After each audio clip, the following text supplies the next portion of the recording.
Okay, it's time for our last exercise for leg day, and that's lower abdominals. Remember, training the abdominals does not necessarily burn fat off that area. It's a fairly small muscle group. It's not going to do all that much to raise the metabolism. All of your leg training for this workout, like squats and leg extensions and leg curls, have done much more to raise the metabolism and to burn body fat. Remember, that extra muscle tissue is what's responsible for getting fat off the entire body. Actually, squats and leg extensions probably have more impact in burning fat off the lower abs than this exercise we're about to do.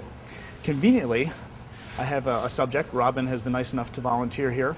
It's a lot easier than doing it myself. Go ahead and bring your knees up here, Robin. Feet down. There's a few different ways I want to show you to train the lower abdominals safely. Remember, leg lifts, anything where your feet are out far away from you and you're arching your lower back, works the hip flexors. It really doesn't put much emphasis on the abs. And what we're trying to do is basically rotate the pelvis bone to the sternum. So when you did upper abs, you pulled down, you went sternum to pelvis. That worked more the upper abs. When you do lower abs, you're bringing the pelvis to the sternum. It's the opposite direction.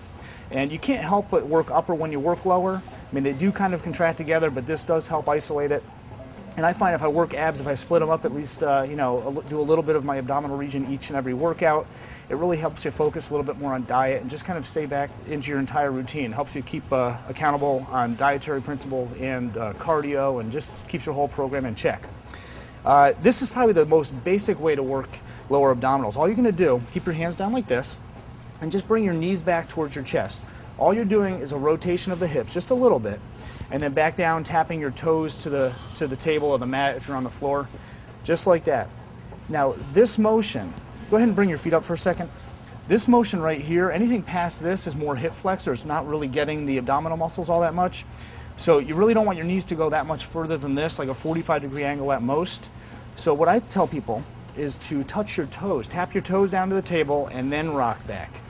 So by doing this, if you tapped anything other than your toes, like your entire foot or your heel, you'd be tempted to go further away. You'd keep your feet farther away from your body. You can feel your back start to arch. And slowly back down, just like that. So that's the first basic exercise for lower abdominal training. Now, Robin here is a mother of two twins, so she's in phenomenal shape considering, or even not, right? But we're gonna do a little bit more advanced principle here. You're gonna bring your knees back to your chest, and now rotate, pushing your fingers into the table, so your hips actually are gonna rise off the table a little bit, and then back down, tap your toes. So dig your fingernails, dig your ends of your finger, just like that. This is actually a much more direct exercise for the lower abdominal muscles because the hips are coming up. You want to breathe out while you exhale. Breathe out on the way up, slowly down, tap the toes. All the way back, hold it. Feel a little tougher, right? Or you could just go until the hips just touch and then go right back. This involves really no hip flexors whatsoever. Okay, take a little break. So that's one exercise for the lower abdominals. You probably already felt it a little bit. Feel free to push in there, dig in with your fingers and get some leverage because you're going to tend to tilt towards your lower body. You want to push against it. Now you could do this with your hands behind your head or on your chest and do an upper body crunch at the same time, but we're trying to basically segment the body parts, segment the abdominals into different regions. Upper abs one day, lower abs another, obliques another. Okay, one way of providing resistance on your lower abs is to cross one foot over your knee, just like that, okay?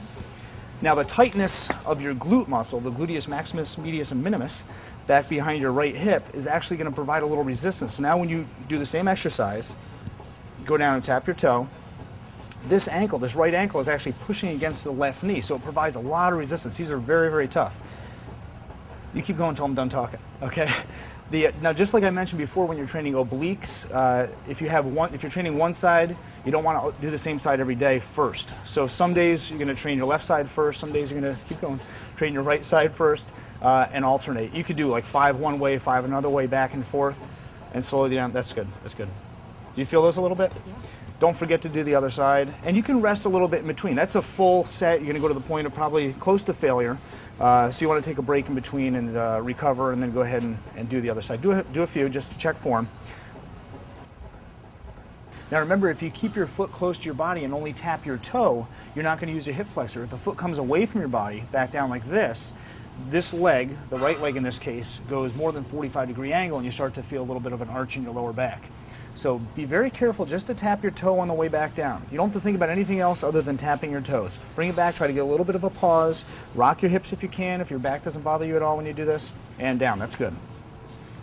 So some days do one leg first, some days do the other leg first, but make sure you get them both. Okay, a little bit more advanced exercise now for lower abdominals, and there's a lot of different things you can do. You can do aboriginal straps, you can do hanging knee lifts, and there's a wide variety of exercises. I'm trying to show you some safe ones that will accommodate most people regardless of their current state of health. Okay, this is going to be a modified leg lift. We're not going to do a leg lift going all the way to the ground because that involves the hip flexors and arches the lower back.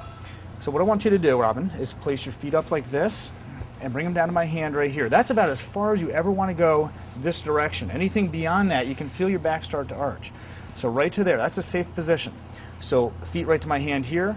Go ahead and bring your feet back to my hand there, just like that. So basically that's the range of motion.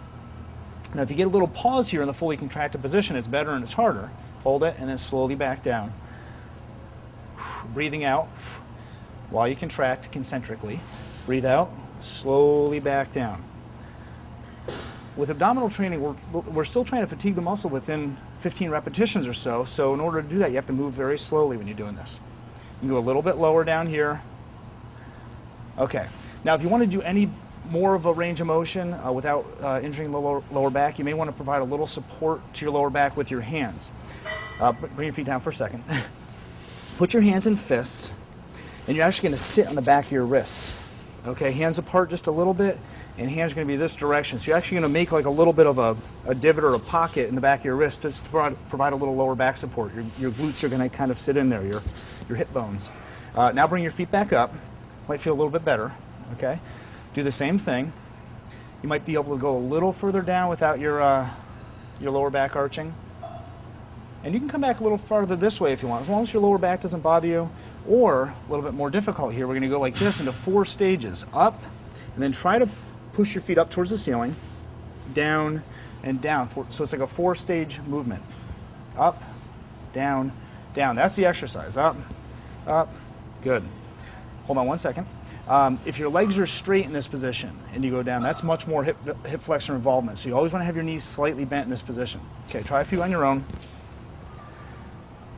And try to get that pause at the top.